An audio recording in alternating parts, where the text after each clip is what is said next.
என் பையன் கிஷோருக்கு மோகினியே கல்யாணம் பண்ணி வைக்க போறேன். அத்தை, இவ்ளோ நேரம் இவ பேசினால நான் கேட்டுட்டு தானே இருந்தேன். இப்ப நான் பேசுறேன், இவ கேட்கட்டும். நீ பேசாம இரு மோகினி. எங்க மோகினி வந்து உங்க எல்லார் காலையும் விழுவான்னு எதிர்பார்த்து காத்துட்டு இருந்தேளா? அது ஒருபோதும் நடக்காதுடி. அத்தை, நீ சும்மாரு, நான் இவகிட்ட பேசிக்கிறேன். இத்தனை நாள் கிஷோருக்கு மோகினியை கல்யாணம் பண்ணி வைக்கணுங்கிற எண்ணம் நேக்கு இல்லவே இல்ல. இப்ப நீ உன் தங்கச்சிய கௌதம்க்கு கல்யாணம் பண்ணி வைக்கிறேன்னு சவால் விட்ட பாரு. இப்ப நான் கிஷோருக்கு மோகினியை கல்யாணம் பண்ணி வைக்கிறேன்னு சவால் விடுறேன். ஆட்டத்தை நீதாண்டி ஆரம்பிச்சு வச்சிருக்க. மறுபடியும் சொல்றேன் கேட்டுக்கோ. டைவர்ஸ் வாங்கினதும் நீ கல்யாணத்தை நடத்தி காமிக்கிறதுக்கு முன்னாடி நான் கல்யாணத்தை நடத்தி காட்டுறேன். அப்படியா மாமி? அதையும் பார்க்கலாம். பார்க்கலாண்டி. போடி. பெருசா வந்துட்டா சவால்.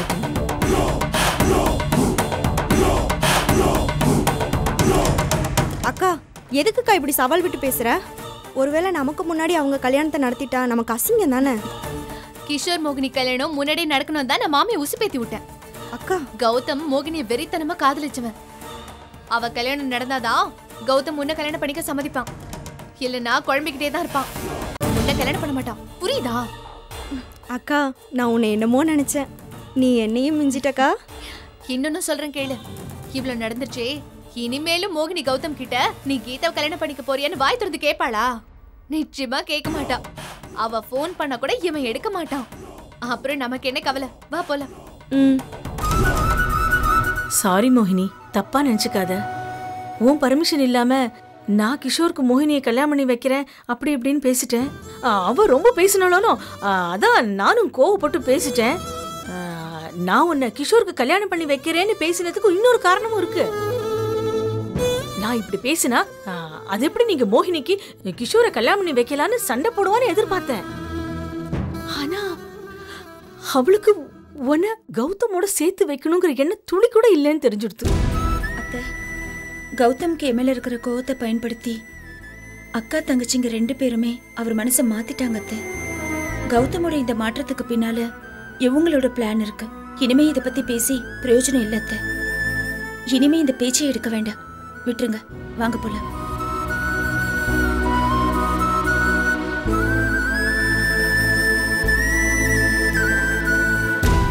திரௌபதி அம்மா, உங்ககிட்ட வேண்டிண்டா நல்லது நடக்கும்னு வந்தேன். ஜானகி என்கிட்ட பேச வச்சு இந்த கல்யாணம் கண்டிப்பா நடக்கும்னு எனக்கு நம்பிக்கையை கொடுத்துருக்க. கிஷோர் மோகினி கல்யாணம் நல்லபடியா நடக்கணுங்கிற மனசஞ்சலத்தோட இங்க நான் வந்தேன். ஆனா இப்ப மன நிம்மதியோட போறேன். வேண்டுதல் முழுசா நிறைவேறினதும் திரும்பவும் நான் இங்க வருவேன். அத்தை, வாங்க போலாம். போலாம். ராமுருகா, ராமுருகா. என்ன முதலாளி ஆண்டி?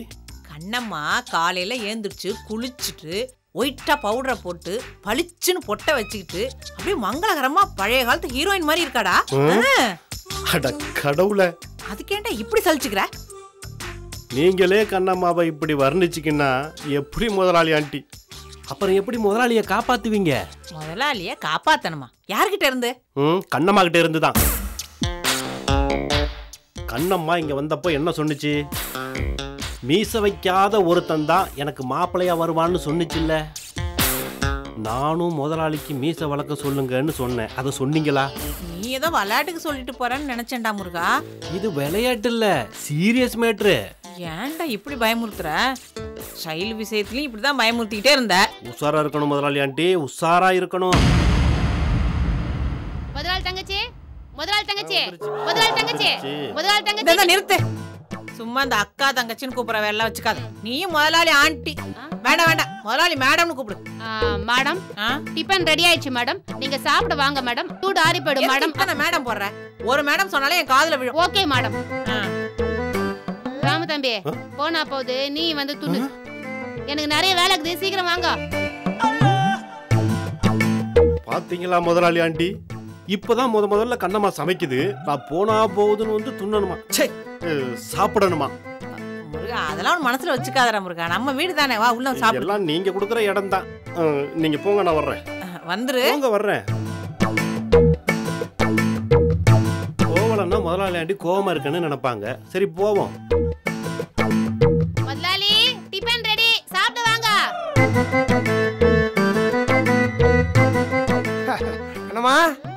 முதலாளி வாங்க வாங்க குடிங்க.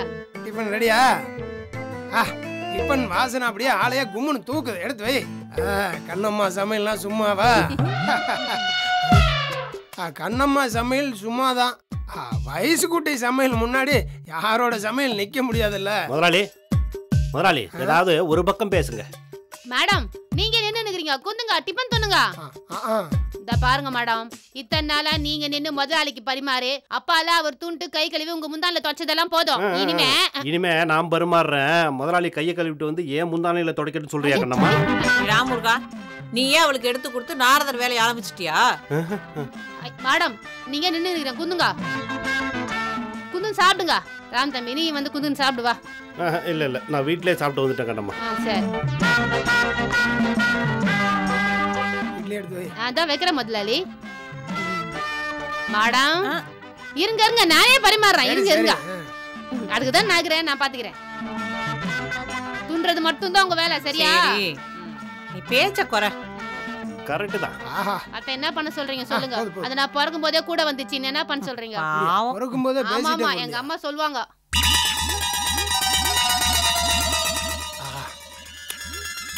கண்ணம்மா என்னது பச்சையா இருக்குது? இது வெந்தய கீரை. வெந்தய கீரை சட்னியா? நல்லா டேஸ்டா தான் இருக்குது. அன்சிகா இட்லி மேல ஊத்திக்கின்னு சாப்பிடுங்க, இதை விட இன்னும் டேஸ்டா இருக்கும். அன்சிகா இட்லியா? அது என்னது? இட்லிலாம் ஓல்டு முதலாளி, அன்சிகா இட்லி தான் இப்ப கோல்டு. அப்படியா? என்ன ரெண்டு வை. பல வெந்தயக்கீரை சட்னியை சாப்பிட்டீங்கன்னு வச்சுக்கோங்க, சக்கரை வியாதி ஏதாவது இருந்துச்சுன்னா அத கட்டுக்குள்ள கொண்டாந்துரும். உனக்கு இதெல்லாம் தெரியுமா? நல்லா தெரியுமே மா. சில பேருக்கு இந்த பெருங்காயம் பூண்டு வாசனை எல்லாம் பிடிக்காது. அவங்களுக்கு எப்படி சமைக்கணும்னா இந்த இனாக்கிறது மூக்கரட்டை கீரைன்னு ஒண்ணு இருக்குது. அத்தை கொண்டாந்து கொஞ்சம் கிள்ளி சாம்பார்ல போட்டோன்னு வச்சுக்கோங்களேன், இந்த வாயு தொல்லையே இருக்காது. அதே மாதிரி அகத்திக்கீரையை சமைச்சோன்னு வச்சுக்கோங்களேன், குழந்தை பெத்த பொம்பளைங்களுக்குலாம் தாய்ப்பால் பிரச்சனையே வராதுமா. உடம்புக்கு ரொம்ப நல்லது. என்ன இப்படி வாயை பொழுது பார்த்துக்கிறீங்க? டோரை க்ளோஸ் பண்ணுங்க. நமக்கு உடம்புக்கு நல்லது செய்யற எல்லா சமையலும் அத்துப்படி. ஐயாவுக்கு சுகர் இருக்கிறதா ராம் தம்பி என் கையில சொல்லிச்சு, அதான் இன்னைக்கு வெந்தய கீரைல இருந்து ஆரம்பிச்சுக்கிறேன். ஆமா கண்ணம்மா வந்து வராதுக்கு முன்னாடி எனக்கு என்னென்ன வியாதி இருக்குன்னு எல்லாம் எழுதிட்டியா? மீசை இல்லாதவர் தான் மாப்பிள்ளைய வருவார்னு கண்ணம்மா சொன்னிச்சுல்ல, அதனாலதான் முதலாளி உங்களுக்கு வியாதி இருக்குன்னு சொல்ல வேண்டியதை போச்சு. ராமுருகா, இப்பதானே நீ என்னோட சிஷ்ய. வெரி குட் வெரி குட்ரா. மிஸ்டர் சுந்தரமூர்த்தி, எனக்கும் சப்போர்ட்டுக்கு ஆள் இருக்குன்னு அவளை பாக்குறீங்களா? No no no no. பாரு வயசு அண்ணம்மா ஏதோ உங்கள்கிட்ட ரியல் விட்டுருக்கா, அதையெல்லாம் நீ மனசுல வச்சுட்டு இப்ப ஏன் உயிரை எடுக்காத. ஐயா சாப்பிட சொல்ல ஏன் இப்படி சண்டை போட்டு நிக்கிறீங்க? நாளைக்கு முருங்கால ஒரு ஸ்பெஷல் பண்ண போறேன். அத்தை சாப்பிட்டீங்கன்னா முதலாளி அப்படியே இளம திரும்பிடும். கண்ணம்மா என்னம்மா? இந்த பார், உன் இஷ்டத்துக்கு முருங்கக்காய் அது இதுன்னு கண்டதே நம்ம வீட்டுல சமைக்க கூடாது.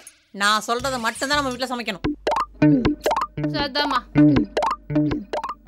இந்த பார் கண்ணம்மா, முருங்கைக்காய நம்ம வீட்டுல அடிக்கடி சமைக்க வேண்டாம். வேண்டாம், நம்ம வீட்டுக்குள்ள முருங்கைக்காயே வரக்கூடாது. என்னம்மா நீ? முருங்காய் போடலன்னா சாம்பார் சப்புன்னு கிடைக்குமே, ருசிக்காது. இவனுக்கு வேணா செஞ்சு கொடு. இவனுக்கு இப்பதான் கல்யாணம் ஆயிருக்கு, இவன் வேணா நல்லா சாப்பிடட்டும். ஆண்டி, எங்க வீட்டுல தினமும் கொஞ்சம் முருங்கைக்கீரை செஞ்சு சாப்பிட்டுக்கிட்டு தான் இருக்கிறோம். பல்ல இருக்கிறவன் பக்கோடா சாப்பிட்றான், இதுல என்ன தப்பு இருக்குது? முதலாளி, முருங்கைக்கீரையில இரும்பு சத்து இருக்கு, தினமும் கொஞ்சம் சாப்பிட்டோம்னா உடம்புக்கு நல்லது. சிஷ்யா, நீ எதுக்கு இப்ப விளக்கம் கொடுத்துட்டு இருக்கிற? அவர் ஒரு அங்கலாய்ப்புல சொல்றாரு. கண்ணம்மா, என்னம்மா? நல்லா சமைப்பியோ சமைக்க மாட்டியோன்னு நான் கவலைப்பட்டுட்டே இருந்தேன். ஆனா நல்ல ருசியா சமைச்சிருக்கேன். அதுவும் சுத்த பத்தமா குளிச்சுட்டு சாமி கும்பிட்டுட்டு வந்து அடுப்பத்தை வச்ச பாரு, அது ரொம்ப பிடிச்சிருந்தது. நீங்க தான் என்ன இங்கே தங்க சொல்லிட்டீங்களேம்மா. நான் என் வீட்டுல இருக்க சொல்ல கூட இப்படித்தான் குளிச்சு முடிச்சுட்டு சுத்த பத்தமா தான் சமைக்கவே ஆரம்பிப்பேன். உனக்கு தான் என்ன கல்யாணம் ஆகல, பெருசா சொந்தம்னு யாரும் இல்லைன்னு சொன்னேன். அதனாலதான் உன இங்கேயே தங்குன்னு சொல்லியிருக்கேன். ஏம்மா, இனிமே நீ கிச்சன் பக்கமே போவேனாம்மா, எல்லாத்தையும் நானே பாத்துக்கிறேன். என்ன சொல்ற ராம் தம்பி? ரொம்ப நன்றிக்கா. முதலாளி ஆண்டிக்கு உடம்பு முடியலன்னா கூட எல்லா வேலையும் இழுத்து போட்டு செய்வாங்க. அதை பார்க்கறதுக்கு மனசு ரொம்ப கஷ்டமா இருக்கும். இனிமே இந்த பிரச்சனை இல்லை. நானே சமைச்சு நானே சாப்பிட்றப்போ எனக்கு சாப்பிட்ட மாதிரியே இருக்காதுடா ராமமுருகா. இனிமே கண்ணம்மா கையால் தினமும் சாப்பிடலாம். அந்த வகையில் எனக்கு ரொம்ப சந்தோஷம்டா.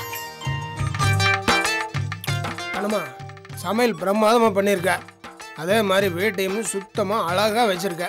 இப்படியே மெயின்டைன் பண்ணு. சரிங்க முதலாளி. தள்ளுப்பா. மேடம் என்ன எழுந்துக்கிறீங்க? இன்னும் 2 இட்லி சாப்பிடுங்க. இல்ல இன்னைக்கு நிறைய சாப்பிட்டேங்க அண்ணம்மா. என்ன சாப்பிட்டீங்க? 3 இட்லி தான் சாப்பிட்டீங்க. பரவாயில்ல, எனக்கு அப்புறமா சுக்கு காபி மட்டும் போட்டு கொடு. கொண்டு வரேன். நான் எடுத்துக்கிறேன். நீங்க எடுத்துக்கோ, நான் பாத்துக்கிறேன். நீங்க சொல்லுங்க சரியா? பாத்து. நான் பாத்துக்கிறேன்.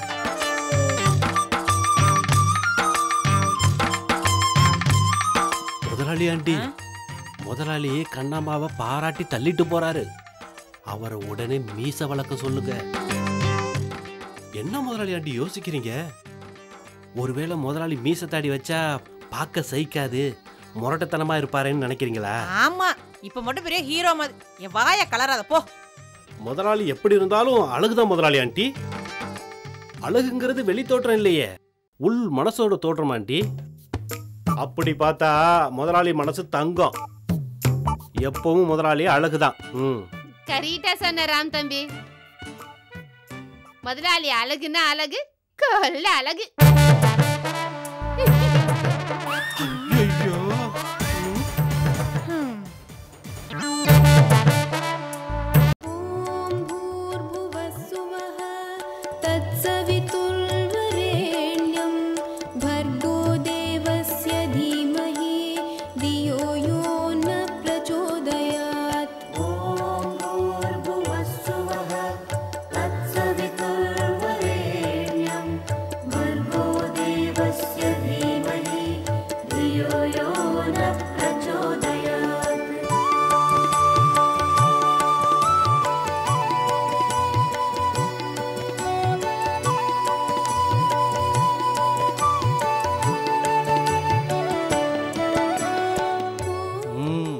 என்ன விஜி, உங்கள் வீட்டில் உட்காந்து சாப்பிட்டு நல்லா சைனிங் ஆகிட்ட போல இருக்கு. கொழுவில் வைக்கிற பொம்மை மாதிரியே இருக்கு. இது கோவில், அது ஞாபகத்தில் வச்சுட்டு ஒழுங்கா பேசு சரியா? ஆமா, இந்த மாதிரி பேசுறதுக்காக தான் என்ன வர சொன்னியா? சத்தியமாக சொல்கிறேன் விஜி குட்டி, நீ இல்லாமல் வாழ்கிற ஒவ்வொரு நிமிஷமும் எனக்கு ரொம்ப கஷ்டமாக இருக்கு. இந்த பிரிவை என்னால் தாங்கிக்கவே முடியல. அதுவும் இல்லாமல் இந்த ராமண்ணா வேற ஃபோன் பண்ணிகிட்டே இருக்கார். எத்தனை நாளைக்கு தான் நான் சமாளிக்கிறது? ஏன் இப்படி அடம் பிடிக்கிற? இந்த மாமா மேலே உனக்கு பாசம் இருக்கா இல்லையா? என் மாமா மேல எனக்கு பாசம் இருக்கு, எல்லாமே இருக்கு. இப்படி சொல்றதால நீ பெரிய அழகு பர்சனாலிட்டிலாம் நினைச்சுக்காத. நீ நல்லவன், அதனால அழகா இருக்க. நீ என் மாமா பையன் வேற, அதனாலதான் நான் ஏமாந்துட்டேன். என்ன விஜி ஏமாந்துட்டேன்னு சொல்ற?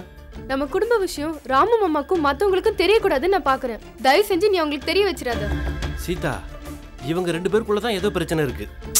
இருங்க ராமு சார், அவங்க பேசுறது என்னன்னு கேட்டுட்டு அப்புறமா நம்ம டிஸ்கஸ் பண்ணலாம். அங்க கவனிங்க. இங்க பாரு விஜி, நீ இல்லாம என்னால வாழவே முடியாது. தயவு செய்து எங்க வீட்டுக்கு வந்துரு விஜி. அது நடக்காது. சொந்த வீடு கூட இல்லாத ஒருத்திய கல்யாணம் பண்ண பாரு, எல்லாம் என்ன சொல்லணும். ஓ, சாருக்கு இப்பதான் புத்தி வந்துச்சோ? இவர் பெரிய லார்டு லபகதாஸ், இவர் என்ன சொல்றாரு? உன் குடும்ப லட்சணம் எனக்கு தெரியாதா? ஏய், மரியாதை கொடுத்து பேசிடி, அப்புறம் அவ்வளவுதான். என்ன பண்ணுவ? அடிச்சிருவியா? என்ன சீதா, உன் தங்கச்சி ரவுடி மாதிரியே பேசுறா? உங்க குடும்பத்துல எல்லாருமே இப்படிதானா? என்ன சீதா, நம்பியார் மாதிரியே முறைக்கிற? வேண்டாம் ராமு சார், வேண்டாம். சரி சரி, நீ முதல்ல அந்த சண்டையை பாரு. பாரு, நீ முடிவா என்ன தாண்டி சொல்ற? தனி கொடுத்துன போலாம், அவ்வளவுதான். உன் வீட்டுல நடந்த எதையுமே நான் எங்க வீட்டுல சொல்ல மாட்டேன். இதான் டீல், ஓகேவா? ஏன் சீதா, அவங்க வீட்டுல அப்படி என்னதான் நடந்திருக்கும்? பெரிய சஸ்பென்ஸா இருக்க. சரி, வாடகை வீட்டுக்கு போனா செலவு எப்படி சமாளிக்கிறது அத சொல்லிடி. நான் வேலைக்கு போய் சம்பாரிச்சு கொடுக்கறேன், நீ குழந்தை பெத்து கொடு. என்ன சீதா, உன் தங்கச்சி சந்துருவ குழந்தை பெத்து கொடுக்க சொல்றா? அவ கோவத்துல பேசுறாங்க. என் குழந்தைக்கு அப்பாவா மட்டும் இரு, வேலைக்கு போவேனான்னு சொல்றான். இங்க பாரு விஜி, நம்ம 2 பேருக்கு கல்யாணம் மட்டும்தான் ஆயிருக்கு. இன்னும் ஃபர்ஸ்ட் நைட்டு கூட நடக்கல. அதுக்குள்ளேயே தனி கொடுத்தலும் போலாங்கிறியே, எப்படி விஜி? சீதா, அன்னைக்கு வீட்டுல ஃபர்ஸ்ட் நைட் நடந்துட்டுன்னு சொன்னாலே, ஒருவேளை பொய் சொல்லியிருப்பாளோ? அங்கேயும் நம்ம கதை தான் நடக்குது போல இருக்கு. இதெல்லாம் நடந்திருந்தா விஜி எங்க சந்தூர பிரிஞ்சு நம்ம வீட்டுல வந்து தங்க போறா? என்ன ராமு சார் கோவில்ல வச்சு இதெல்லாம் பேசிட்டு இருக்கீங்க? நான் ஒன்னும் தப்பா சொல்லலையே சீதா. பேசாம இருக்கீங்களா? அவங்க என்ன பேசுறாங்கன்னு நம்ம கேட்போம். இங்க பாரு விஜி, தனி வீடெல்லாம் எடுத்து போக முடியாது. நீ எங்க அப்பா அம்மா கூட தான் இருக்கணும். அப்படியா? அப்படின்னா இடத்த காலி பண்ணு. தனி வீடு எடுத்தா மட்டும் கூப்பிடு. விஜி விஜி விஜி விஜி நில்லு விஜி, நில்லு விஜி, நில்லு. என்ன பஸ்ஸுக்கு பணம் இல்லையா?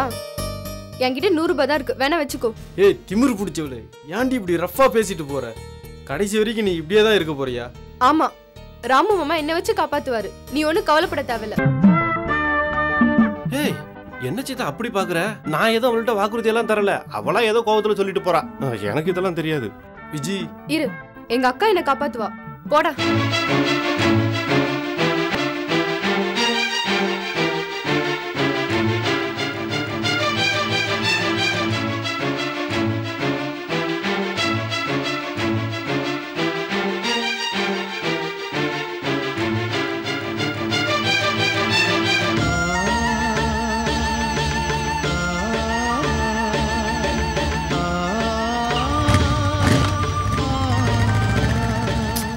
பாடா நான் தப்பிச்சேன். உன்னையும் காப்பாத்துற லிஸ்ட்ல சேர்த்துட்டா விஜி. சும்மா இருங்க ராமு சார். இப்ப யாரு உங்களை என்ன சொன்னா? ஏன் சீதா, சந்துரு வீட்டுல அப்படி என்னதான் பிரச்சனை? அவன் அம்மா ரொம்ப டார்ச்சரோ, இவளை தொல்லை பண்றாங்களோ? அப்படின்னு உறுதியா சொல்ல முடியாது ராமு சார். நேர்ல போய் அவங்கள பார்த்து பேசினாதான் உண்மை புரியும். சீதா, நீ சந்துருவோட அப்பா அம்மாவை பாத்திருக்கில்ல? என்ன ராமு சார் இப்படி கேக்குறீங்க? அவங்க என் அத்தை மாமா. அப்படியா? சின்ன வயசுல இருந்தே எங்க அம்மாவுக்கும் அவங்களுக்கும் பிடிக்காது. அம்மாவை பிடிக்காதனால கூட விஜய்கிட்ட கோவமா நடந்திருக்கலாம். என்ன ஏதுன்னு நேர்ல பார்த்து பேசி தெரிஞ்சுக்கலாம். சரி வாங்க ராமு சார் போலாம்.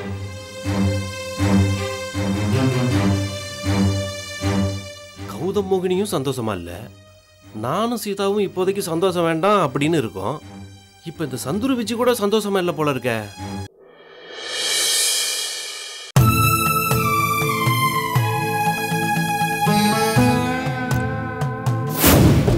ஜானகி, நேத்து சம்மந்தி அம்மா கௌதம் மாப்பிள்ளை கிட்ட கீதாவை கல்யாணம் பண்ணிக்க சம்மதமானு கேட்கறதுக்கு மாடிக்கு போனாங்கல்ல.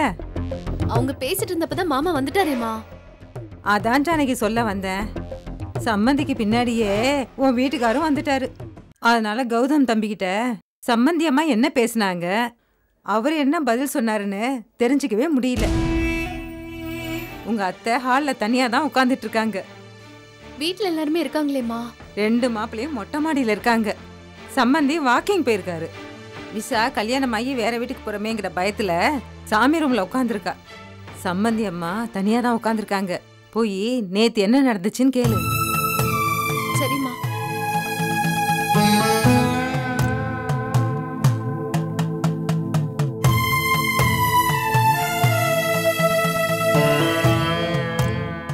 என்ன ஜானகி, என்கிட்ட ஏதாவது பேசணுமா?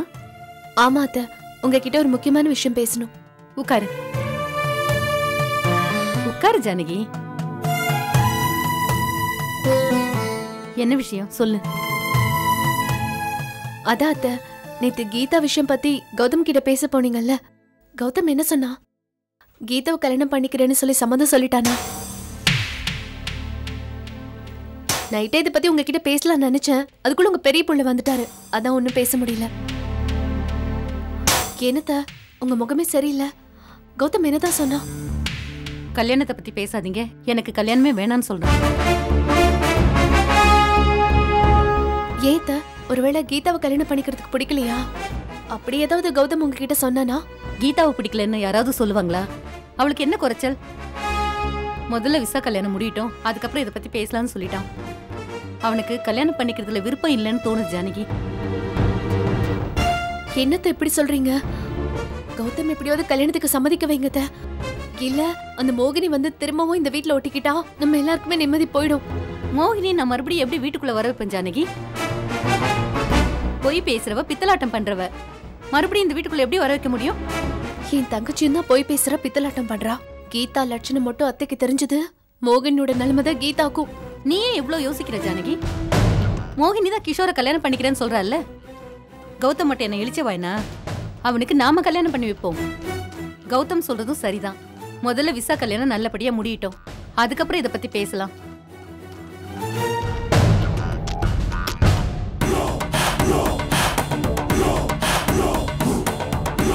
அத்தை, கௌதம் மாமா என்னை கல்யாணம் பண்ணிக்கிறதா உங்ககிட்ட சொல்லணும், அவ்வளோதானே?